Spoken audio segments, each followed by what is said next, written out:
देश के गद्दारों को डैश डैश डैश मंत्रियों तक ने नारा लगाया। दिल्ली पुलिस ने क्या किया?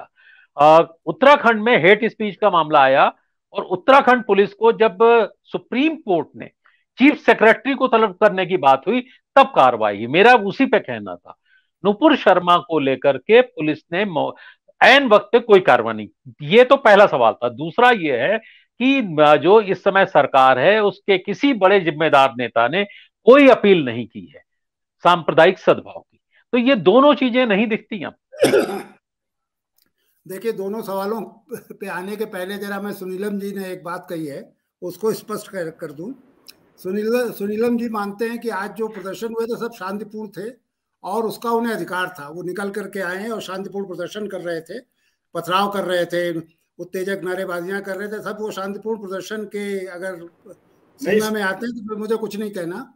ताहिरा जी ने देखिए बड़ा स्पष्ट कहा था, अगर सुनीलम जी सुन रहे होते, कि अगर ये लोग काला बैंड बांध के आते हाथ में, वहां सिर्फ सड़क पे बैठ जाते, जामा मस्जिद के बाहर अगर 10,000 मुसलमान बैठ जाता और 1 घंटे बैठा रहता, पूरी दुनिया देखती। और वो लोहिया की जो एक बात है कि मारेंगे मानेंगे नहीं मारेंगे नहीं, केवल उसको कहते रहते, तो देखिए उसका क्या नैतिक प्रभाव पड़ता। तो अगर इसे आप शांतिपूर्ण प्रदर्शन मान रहे थे, जिसमें बैनर भी शायद वही जल्दी जल्दी लिख लिए गए थे कि उसको फांसी दो और ये मैं एक बात नहीं कर रहा, एक जगह की बात नहीं कर रहा राय साहब, ये पूरे देश की स्थिति है। सुनीलन जी एक मिनट, सुनीलन जी राय साहब को अपनी बात करने दें, उसके बाद जी राय साहब अपनी बात कर। इलाहाबाद शहर से चूंकि वाकिफ हूँ, इलाहाबाद शहर में नमाज के बाद जो खुतबा दिया गया है वो कितना उत्तेजक था, उसके बारे में जरा आप इलाहाबाद के अपने कॉन्टेक्ट से पता लगा लीजिए। और निश्चित रूप से पुलिस ने उसे रिकॉर्ड किया होगा। ये ऐसा नहीं है, आजकल ये नहीं हो सकता कोई कह दे कि साहब हमने तो कहा ही नहीं था। तो चलिए वो एक अलग बात है, ये शांतिपूर्ण प्रदर्शन नहीं था।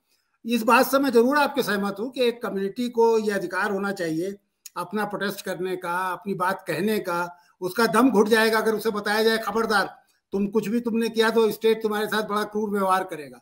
तो ये धमकी देने की जरूरत नहीं है। लेकिन ये भी सही है कि इस समय सेनर वॉइसेस को प्रिवेल करना चाहिए और इस तरह के खुतबे नहीं दिए जाने चाहिए जो आज मस्जिदों में दिए गए। मैं सिर्फ इलाहाबाद का आपको बता रहा हूँ, और जगह भी आप पता लगा सकते हैं।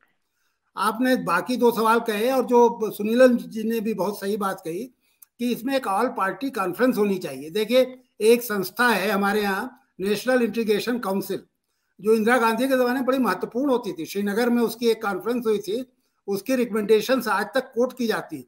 बाद में भी वो चलिए औपचारिकता हो गई, लेकिन कम से कम 2-4 साल में होता था।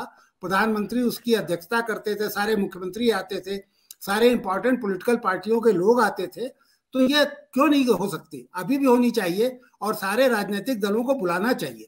गैर राजनीतिक दल भी बहुत सारे सोशल एक्टिविस्ट हैं, मेधा पाटकर जैसे है, या इस एक नाम क्यों लूं, बहुत सारे ऐसे लोग हैं, इनको बुलाना चाहिए और उनकी बात सुननी चाहिए।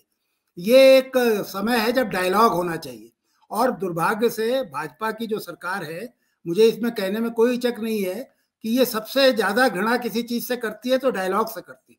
यहाँ चूंकि वो मिलिटरिस्टिक ट्रेनिंग है आरएसएस की, कि हमने कहा तिष्ठ तो खड़े हो गए, हमने बैठ गए, कहा उत्तिष्ठ तो खड़े हो गए। तो ऐसे तो जनता, ऐसे देश नहीं चल सकता ना। जैसे आपने डीमोनेटाइजेशन किया, एक दिन रात में खड़े हो कहा कि अब सारी मुद्रा जो है आपकी लीगल टेंडर नहीं रही, तो इस देश में ही नहीं चलता। इस समय जरूरत है, देखिए रिकंसिलिएशन की जरूरत है, लोगों को बैठाने की जरूरत है, जो गलतियां हुई हैं उनसे उनके लिए माफी मांगने की जरूरत है। ये आपके सिर्फ अपनी राष्ट्रीय एकता के लिए खतरा नहीं है, बल्कि पूरी आपकी अंतर्राष्ट्रीय छवि के लिए खतरा है। अब इसमें किसी एक पॉलिटिकल पार्टी, कांग्रेस ने क्यों नहीं किया, लेफ्ट को करना चाहिए। लेफ्ट की जो हैसियत है दिल्ली में आप सभी जानते हो, तो मैं क्या बताऊं। कांग्रेस को आगे आकर के करना चाहिए और सारी पॉलिटिकल पार्टियों को इकट्ठा करना चाहिए। अगर उन्हें यह कहना चाहिए कि अगर प्रधानमंत्री अगले 24 घंटे में, 48 घंटे में सभी को नहीं बुलाते हैं तो फिर हम करेंगे, और उनके लिए एक मजबूरी हो जाएगी कि सबको बुलाएं और बातचीत करें। आपने अभी मुस्लिम लीग की बात कही, तो एक मुस्लिम लीग अभी भारत में है जो केरल में, इंडियन यूनियन मुस्लिम लीग जो है, हो सकता है उसका कोई प्रतिनिधि आ गया हो। बाकी तो और देश में तो और कहीं मुस्लिम लीग जैसी कोई, लेकिन बहुत सारे, आखिर ये ओवैसी की पार्टी नहीं है क्या? MIM जो है वो तो ही है। बल्कि उनके लोग आज दिल्ली में जामा मस्जिद के इमाम ने कहा कि हो सकता है ओवैसी के लोग रहे हो, तो इसका मतलब वो लोग भी सतर्क है कि भाई ये भड़का सकते हैं। बहरहाल देखिए, पिछले इतिहास में ना जाकर पिछले 3 महीने से सब खेल चल रहा था। मैं तो आज पे सिर्फ टिप्पणी कर रहा था कि आज जो स्थिति है उसमें ये इस बात के लिए कोई गुंजाइश नहीं है कि कोई सड़क पे निकल के वायलेंट प्रोटेस्ट करे, चाहे जितना गुस्सा आपके मन में भरा हो। आपको वायलेंट प्रोटेस्ट करने का डेमोक्रेसी में अधिकार नहीं है, शांतिपूर्ण प्रदर्शन का अधिकार है। ताहिरा जी ने बहुत सही कहा ना, आप एक काला बैंड बांध करके आते, आप सड़क पे बैठ जाते, आप जा करके फुटपाथ पे ट्रैफिक भी चलने देते ताकि लोग आपकी और तारीफ करते, और बैठे रहते। हिंदू मॉब होता तो मैं कहता भाई रामधुन गाते, चलिए कोई उसमें भी इस्लामी परंपरा में भी कोई इस तरह की चीज निकल सकती है। मतलब आपको प्रोटेस्ट भी करना है लेकिन वायलेंस से बचना चाहिए। वायलेंस सिर्फ देश की एकता के लिए खतरनाक नहीं है, बल्कि मैं तो उस एक जिम्मेदार उस तंत्र का पुर्जा रहने की वजह से कह रहा हूं कि इंडियन स्टेट बहुत ही अनजस्ट बिहेवियर करता है, कभी भी माइनॉरिटीज के साथ 47 से लेके आज तक, और इसके हिस्टोरिकल कारण है, कभी इस पर बात करेंगे, कभी भी इंडियन स्टेट ने जस्ट व्यवहार नहीं किया, और हर कम्युनल वायलेंस की सिचुएशन में माइनॉरिटी सफर करती रही है। तो आप फिर ये मौका देना चाहते हैं, फिर दे रहे हैं ये मौका, उससे तो जाहिर है कि बीजेपी को तो फायदा होगा, और ज्यादा पोलराइजेशन और ज्यादा डिवीजन होगा, लेकिन मुसलमानों को सफर करना पड़ेगा, उन्हीं की प्रॉपर्टी लुटेगी, उन्हीं की औरतों की इज्जत जाएगी, उन्हीं के घरों में तलाशियां होंगी, उन्हीं की गिरफ्तारियां होंगी। तो ऐसा मौका क्यों दे रहे हैं, ये जानते हुए कि एक दीवार है, आप उससे क्यों सर टकरा रहे हैं? आप आप देखिए ये ग्लोबल दुनिया है, ये लोग चाहते हुए भी वो सब नहीं कर पा रहे हैं जो सब 30 में हिटलर ने किया होगा।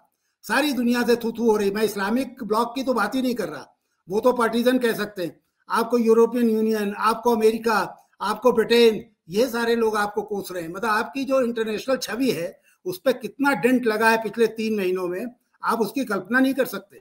आप 2024 जीत जाइए, 2029 जीत जाइए, लेकिन जो देश की छवि और प्रधानमंत्री मोदी के मन में जो ये एक जो महत्वाकांक्षा है कि उनको एक अंतर्राष्ट्रीय नेता के तौर पर स्वीकार किया जाए।